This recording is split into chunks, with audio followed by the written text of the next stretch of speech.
স্বাগত ডিবিসি সংবাদে আপনাদের সাথে আছি সোনিয়া আফরিন ঈশিতা। এবারে জানাবো খবরের বিস্তারিত। পাকিস্তানের পাল্টা হামলার আশঙ্কায় সর্বোচ্চ সতর্কাবস্থায় ভারতীয় বিমান বাহিনী। সীমান্তবর্তী দুই রাজ্য রাজস্থান এবং পাঞ্জাবে হাই অ্যালার্ট জারি করা হয়েছে। পাকিস্তানের সাথে এই দুই রাজ্যের সীমান্ত পুরোপুরি সিল করা হয়েছে। সীমান্তরক্ষী বাহিনী বিএসএফকে দেয়া হয়েছে শুট অ্যাট সাইট অর্ডার। এদিকে ভারতের সর্বদলীয় বৈঠকে প্রতিরক্ষা মন্ত্রী রাজনাথ সিং দাবি করেন পাকিস্তানে হামলায় ১০০-র বেশি সন্ত্রাসী নিহত হয়েছে, আর এ পর্যন্ত ২৫টি ড্রোন ভূপাতিত করার দাবি করেছে পাকিস্তান। নয়াদিল্লি ইসলামাবাদ উত্তেজনা তুঙ্গে। ভারতের হামলার পর প্রতিশোধের আগুনে পড়ছে পাকিস্তান। অঙ্গীকার করেছে পাল্টা হামলার। সেই আশঙ্কায় সব রকম প্রস্তুতি নিয়েছে ভারত। পাকিস্তানের সাথে ১০৩৭ কিলোমিটার জুড়ে সীমান্ত রয়েছে ভারতের রাজস্থানে। হাই অ্যালার্ট জারি করা হয়েছে এ রাজ্যে। সম্পূর্ণ সিল করা হয়েছে সীমান্ত। সন্দেহজনক কিছু দেখলেই নির্দেশ দেওয়া হয়েছে শুট অ্যাট সাইটের। মধ্যরাত থেকে ভোর পর্যন্ত চলে ব্ল্যাকআউট। পাঞ্জাবেও জারি হয়েছে হাই অ্যালার্ট। এই দুই রাজ্যের সব পুলিশ সদস্যের ছুটি বাতিল করা হয়েছে। আকাশপথে দফায় দফায় টহল দিচ্ছে বিমান বাহিনী। কার্যকর করা হয়েছে ক্ষেপণাস্ত্র ও ড্রোন প্রতিরক্ষা ব্যবস্থা। নিষিদ্ধ গণজমায়েত, বন্ধ রয়েছে স্কুল। এমন পরিস্থিতিতে ভারতের কেন্দ্রীয় সরকারের ডাকা সর্বদলীয় বৈঠকে প্রতিরক্ষা মন্ত্রী রাজনাথ সিং জানান, অপারেশন সিঁদুরে শতাধিক সন্ত্রাসী নির্মূল হয়েছে। বৈঠকে পেহেলগামের সন্ত্রাসী কাণ্ডের জবাবে কেন্দ্রীয় সরকারের পাল্টা পদক্ষেপের প্রতি পূর্ণ সমর্থন জানায় সব দল। পাকিস্তানের আন্তঃবাহিনী জনসংযোগ পরিদপ্তরও পাল্টা বিবৃতি দিয়েছে। ব্রিফিংয়ে গতকাল রাত থেকে ভারতের ছোড়া ২৫টি ইসরায়েলে তৈরি হারপ ড্রোন ভূপাতিত করার দাবি করেছে পাকিস্তান। দুপক্ষের পাল্টাপাল্টি সংঘর্ষের পর ভারত ও পাকিস্তানের জাতীয় নিরাপত্তা উপদেষ্টার মধ্যে টেলিফোনে কথা হয়েছে। উত্তেজনা চললেও কূটনৈতিক ও দ্বিপাক্ষিক চ্যানেলগুলো খোলা রয়েছে বলে গণমাধ্যমকে জানিয়েছেন পাকিস্তানের পররাষ্ট্রমন্ত্রী ইসহাক দার। অবশ্য কি নিয়ে আলোচনা হয়েছে সে বিষয়ে বিস্তারিত কিছু জানাননি। সামিয়া জান্নাহ, ডিবিসি নিউজ ডেস্ক। ভারত পাকিস্তানের হামলা পাল্টা হামলা যেন সর্বাত্মক যুদ্ধের রূপ না নেয়, সেই আশাই করছে বাংলাদেশ। অনেক অঙ্ক কষে ঢাকার আন্তর্জাতিক বিশ্লেষকদের মত, পরিস্থিতি যতই উত্তপ্ত হোক, যুদ্ধ সর্বব্যাপী রূপ নেবে না। তবে পরিস্থিতি নিয়ন্ত্রণে রাজনৈতিক নেতাদের ভূমিকার উপর গুরুত্ব দিচ্ছেন তারা। হামলা, পাল্টা হামলা আর জীবনহানির মধ্য দিয়ে চলছে ভারত পাকিস্তানের উত্তেজনাকর পরিস্থিতি। যদিও এখন পর্যন্ত দুপক্ষের ক্ষয়ক্ষতি নিয়ে নির্ভরযোগ্য তথ্য পাওয়া যায়নি। প্রতিবেশী দেশ হিসেবে বাংলাদেশের উদ্বেগ কমছে না। জাতীয় নিরাপত্তা উপদেষ্টা দুপক্ষকেই শান্ত থাকার জন্য বাংলাদেশের পক্ষ থেকে বার্তা দিয়েছেন। বাংলাদেশ পরিস্থিতি নিয়ে গভীর উদ্বেগ প্রকাশ করে এবং উভয় দেশকে শান্ত থাকার আহ্বান জানাচ্ছে। প্রশ্ন উঠছে, খণ্ডযুদ্ধ কি লম্বা সময়ে গড়াবে, রূপ নেবে সর্বব্যাপী? বাংলাদেশের আন্তর্জাতিক সম্পর্ক বিশ্লেষকরা বলছেন, দুদেশই পারমাণবিক ক্ষমতাধর, ফলে যুদ্ধ বেশি দূর না গড়ানোর সম্ভাবনাই বেশি। ইন্ডিয়া পাকিস্তান দুটোই কিন্তু দুটো নিউক্লিয়ার পাওয়ার।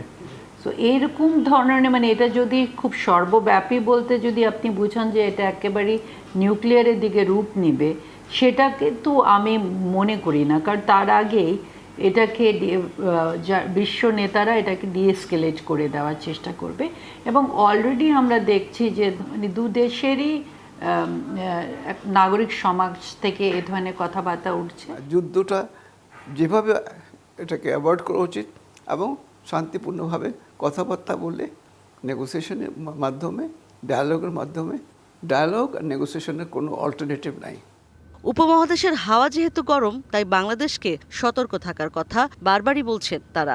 একটা জিনিস কি, নিজেদেরকে তো এক ধরনের তো আমাদের প্রস্তুতি থাকা দরকার। যুদ্ধের সেলফ ডিফেন্সেরও তো একটা প্রস্তুতি থাকা দরকার। কারণ যে ধরনের যুদ্ধ হচ্ছে, এটা যদি আমরা বলি, এখানে তো নন স্টেট অ্যাক্টার্সরাও ইনভলভড আছে। আমাদের জাতীয় কনসেনসাস আসছে। আমাদের যে পলিটিক্যাল লিডাররা, ওনারা চুপ করে বসে থাকলে হবে না। এখনই ওনার বক্তব্য দিয়ে একসঙ্গে আসবে যে আমরা শান্তি চাই, আমরা যুদ্ধ চাই না। নানা সমস্যা জর্জরিত যখন বিশ্ব, তখন ভারত পাকিস্তান যদি নতুন করে যুদ্ধে জড়িয়ে পড়ে, তা প্রতিবেশী বাংলাদেশ সহ পুরো পৃথিবীকেই সংকটে ফেলবে বলে মনে করা হচ্ছে। ইশরাত জাহান উর্মি, ডিবিসি নিউজ, ঢাকা। রোহিঙ্গাদের জন্য আলোচিত মানবিক করিডোর ইস্যুতে বেইজিং জড়িত নয় বলে জানিয়েছেন ঢাকায় নিযুক্ত চীনের রাষ্ট্রদূত। তবে রোহিঙ্গা প্রত্যাবাসনে চীন সহযোগিতা করবে বলেও জানান তিনি। ভারত পাকিস্তানের মধ্যে উত্তেজনা প্রশমনে সন্ত্রাসবাদের অভিযোগের নিরপেক্ষ তদন্তের ওপর জোরও দেন রাষ্ট্রদূত। বাংলাদেশ চীন সম্পর্কের ৫০ বছর উদযাপনের অংশ হিসেবে Bangladesh institute of international and strategic স্টাডিজের এ আয়োজন। ৫ দশকে ঢাকা বেইজিং সম্পর্কের নানা বিষয়ের পাশাপাশি সেমিনারে ভবিষ্যৎ সম্ভাবনার কথাও তুলে ধরেন বিশেষজ্ঞরা। বাংলাদেশের অর্থনৈতিক মেগা প্রকল্প ও অর্থনৈতিক স্বার্থ সংশ্লিষ্ট প্রকল্পগুলো এগিয়ে নিতে চীনের সাথে সুসম্পর্কের বিকল্প নেই। তবে দুপক্ষের মতামত ও কৌশলগতভাবেও সুসম্পর্ক থাকা উচিত, কিন্তু বাংলাদেশের স্বার্থ নিশ্চিত করতে হবে সবার আগে। Not being a diasporic country, China can benefit. গত ৫ দশকে বৈশ্বিক ও জাতীয় পর্যায়ে যে পরিবর্তন ঘটেছে সে প্রেক্ষাপটে দুটি কারণে চীনের সাথে সবসময় বাংলাদেশের সম্পর্ক ভালো রয়েছে। চীন কখনো রাজনীতিতে হস্তক্ষেপ করেনি আর বাংলাদেশের সকল অংশীদারের সাথে সুসম্পর্ক রেখেছে। Where Bangladesh and China relations can reach a new height. এ সময় রোহিঙ্গা প্রত্যাবাসন ও মানবিক করিডোরের ইস্যুতে কথা বলেন ঢাকায় নিযুক্ত চীনের রাষ্ট্রদূত। মানবিক করিডোর ইস্যুতে চীনের জড়িত নেই। এটি জাতিসংঘ ও বাংলাদেশ ও মিয়ানমারের বিষয়। তবে রোহিঙ্গা ইস্যুতে প্রত্যাবাসন ছাড়া সমাধান নেই। তবে আমরা দৃঢ়ভাবে বলছি, চীন সবসময় বাংলাদেশের মানুষের পাশে থাকবে। ভারত পাকিস্তান উত্তেজনা প্রসঙ্গে উভয় দেশকে শান্তি ও স্থিতিশীলতার স্বার্থে শান্ত ও সংযমী হবার আহ্বান জানান চীনা রাষ্ট্রদূত। চীন সবসময় সন্ত্রাসবাদের বিরোধিতা করে। পরিস্থিতি শান্ত করতে দুই দেশকেই কাজ করতে হবে। আমরা একটি নিরপেক্ষ তদন্তের জন্য দ্রুত উদ্যোগ নেওয়ার আহ্বান জানাই। বাংলাদেশের স্থিতিশীলতা, উন্নয়ন ও সংস্কারে বেইজিং ঢাকার পাশে থাকবে বলেও জানান তিনি। শাহ ইমন, ডিবিসি নিউজ, ঢাকা। সাবেক রাষ্ট্রপতি আব্দুল হামিদের দেশ ত্যাগে যারা দায়ী তাদের বিচারের আওতায় আনা হবে বলে জানিয়েছেন স্বরাষ্ট্র উপদেষ্টা অবসরপ্রাপ্ত লেফটেন্যান্ট জেনারেল জাহাঙ্গীর আলম চৌধুরী। তিনি আরও জানান, দায়ীদের বিচারের আওতায় আনতে না পারলে নিজেই চলে যাবেন। বিকেলে দিনাজপুর জেলা প্রশাসক কার্যালয়ের সম্মেলন কক্ষে আইন শৃঙ্খলা বাহিনী ও কৃষি কর্মকর্তাদের সাথে বৈঠক শেষে বের হয়ে এসে বিক্ষোভরত এনসিপি পার্টির সদস্যদের উদ্দেশ্যে এ কথা বলেন স্বরাষ্ট্র উপদেষ্টা। এর আগে এনসিপির সদস্যরা স্বরাষ্ট্র উপদেষ্টার অবস্থান জেনে জেলা প্রশাসক কার্যালয়ের সামনে অবস্থান নিয়ে বিক্ষোভ করতে থাকে। সাবেক রাষ্ট্রপতি আব্দুল হামিদের দেশ ত্যাগে স্বরাষ্ট্র উপদেষ্টার পদত্যাগ দাবি করেন তারা।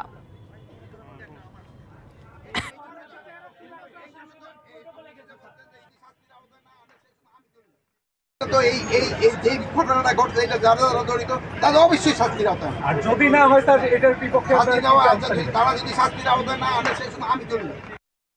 যুদ্ধ বেঁধেছে ভারত পাকিস্তানে, আর ঢাকার পুঁজিবাজার থেকে একদিনেই উধাও হয়ে গেছে 10,000 কোটি টাকা। পাকিস্তানে হামলার পর খোদ মুম্বাই স্টক মার্কেটের সূচক চাঙা হলেও ঢাকার পুঁজিবাজারের সূচক 149 পয়েন্টে কমে গেছে। সামরিক উত্তেজনায় যেখানে ভারতীয় পুঁজিবাজার ঊর্ধ্বমুখী, সেখানে দেশে এমন পতন যৌক্তিক নয় বলছেন সংশ্লিষ্টরা। আতঙ্ক ছড়িয়ে কেউ বাজার অস্থিতিশীল করার চেষ্টা করছে কিনা তার তদন্ত চান তারা। মঙ্গলবার দিবাগত রাতে ভারত পাকিস্তানের বিরুদ্ধে অপারেশন সিঁদুর পরিচালনা করে। এর প্রভাবে বুধবার ভারতের পুঁজিবাজার সেন্সেক্স এবং নিফটিতে দেখা যায় ঊর্ধ্বমুখী। দিন শেষে সেন্সেক্সের সূচক বৃদ্ধি পায় 106 পয়েন্ট। তবে পাকিস্তানের চিত্র কিছুটা ভিন্ন, সেখানে সূচক কমে কিছুটা। তবে ওই দিন ঢাকার প্রধান পুঁজিবাজার ডিএসসির প্রধান সূচক 149 পয়েন্ট পড়ে যায়। দর হারায় অধিকাংশ কোম্পানির শেয়ার। এদিন ডিএসসির মূলধন থেকে বেরিয়ে যায় 10,000 কোটি টাকার বেশি। তবে বৃহস্পতিবার পরিস্থিতির কিছুটা উন্নতি হলেও হতাশ বিনিয়োগকারীরা। ভারতে যুদ্ধ লাগছে, ভারতে কালকে ইন্ডেক্স 100-র উপরে ভাসছে। এই যুদ্ধতে কোনো প্যানিক হওয়ার কিছু নাই। এটা জাতিসংঘ আছে, বড় বড় দেশ আছে, এটা মীমাংসা হয়ে যাবে।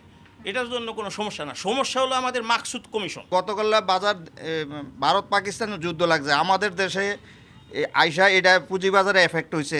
150 পয়েন্ট নাই। আমরা আজ যা মানবতার জীবনযাপন করতেছি বর্তমান এই মাকসুদ কমিশন ওনারে না সরান পর্যন্ত আমাদের 20 লক্ষ বিনিয়োগকারীর আস্থা নাই। 35 লক্ষ বিনিয়োগকারী আপনাদের কাছে বড়, নাকি ডিপার্টমেন্টের 2-1 দায়িত্বপ্রাপ্ত লোক তারা আপনাদের কাছে বড়? এটা আমার ক্ষুদ্র বিনিয়োগকারী হিসাবে এটা আমার জানার ইচ্ছা।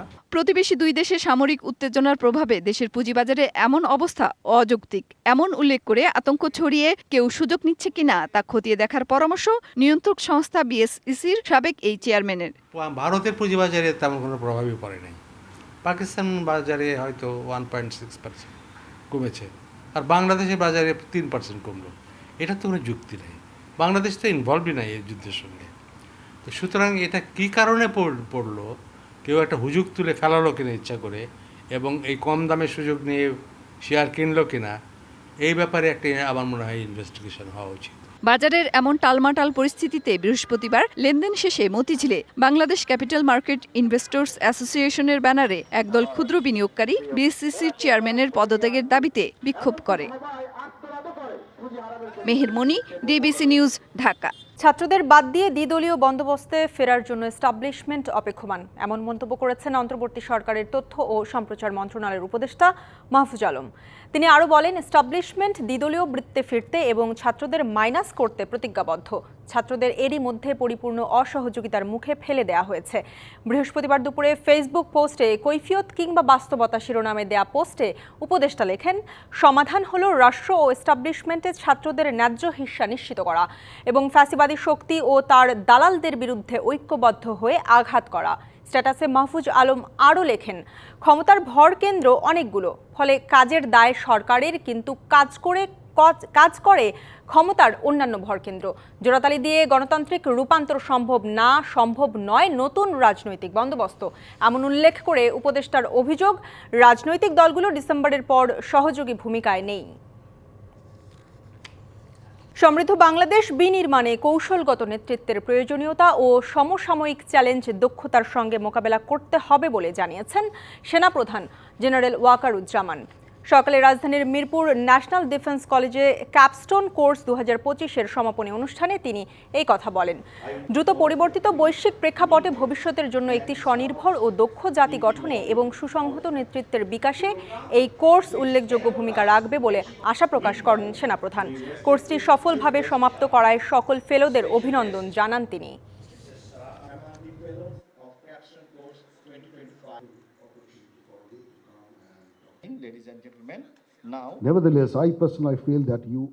দ্রুত পরিবর্তিত বৈশ্বিক প্রেক্ষাপটে ভবিষ্যতের জন্য একটি স্বনির্ভর ও দক্ষ জাতি গঠন গুরুত্বপূর্ণ এবং সুসংহত নেতৃত্বের বিকাশে এই ধরনের কোর্স উল্লেখযোগ্য ভূমিকা রাখবে বলে আমি মনে করি।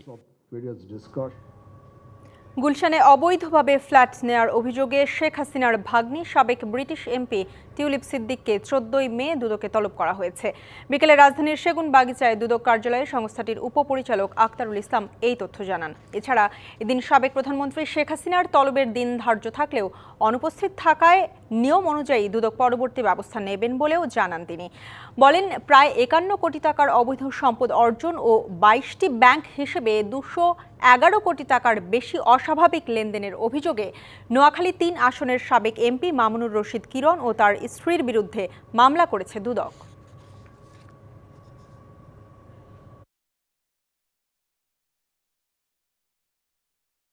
রিজওয়ানা সিদ্দিক ওরফে টিউলিপ সিদ্দিকের নামে একটি ফ্ল্যাটের রেজিস্ট্রি মূলে বিগত কয়েকদিন আগে একটা মামলা হয়েছে।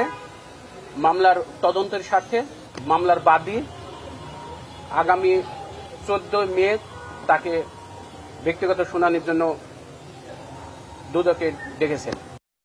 ফিলিস্তিনের সমর্থনে বিক্ষোভ করায় কলম্বিয়া বিশ্ববিদ্যালয়ের কয়েক ডজন শিক্ষার্থীকে গ্রেপ্তার করেছে মার্কিন পুলিশ। গাজার সমর্থনে বিভিন্ন শিক্ষা প্রতিষ্ঠানের দফায় দফায় বিক্ষোভের মধ্যে বুধবারের আন্দোলন ছিল সবচেয়ে বড়। সামাজিক যোগাযোগ মাধ্যমে ছড়িয়ে পড়া ভিডিওতে দেখা যায় মুখোশ পরিহিত বিক্ষোভকারীরা বিশ্ববিদ্যালয়ের মূল পাঠাগারের রিডিং রুমে টেবিলের উপর দাঁড়িয়ে ঢোল পেটাচ্ছেন। সে সময় তাদের কাছে ছিল গাজার জন্য ধর্মঘট এবং মুক্ত এলাকা লেখা ব্যানার। এদিকে বিশ্ববিদ্যালয়টির 6 তলা ভবনে সাঁড়াশি অভিযান শুরু করে পুলিশ। পাঠাগার ছাড়তে অস্বীকৃতি জানানো শিক্ষার্থীদের জোর করে বের করে নেওয়া হয়। প্রত্যক্ষদর্শীরা বলছেন, প্লাস্টিকের জিপ টাই দিয়ে হাত বেঁধে অন্তত 40 থেকে 50 শিক্ষার্থীকে নিয়ে গেছে পুলিশ। এই ছিল ডিবিসি সংবাদে। ডিবিসি নিউজের সংবাদগুলো পড়তে ভিজিট করুন dbcnews.tv আর ভিজিট করুন ডিবিসি নিউজের ফেসবুক পেজ এবং ইউটিউব চ্যানেল। ডিবিসির সঙ্গেই থাকুন।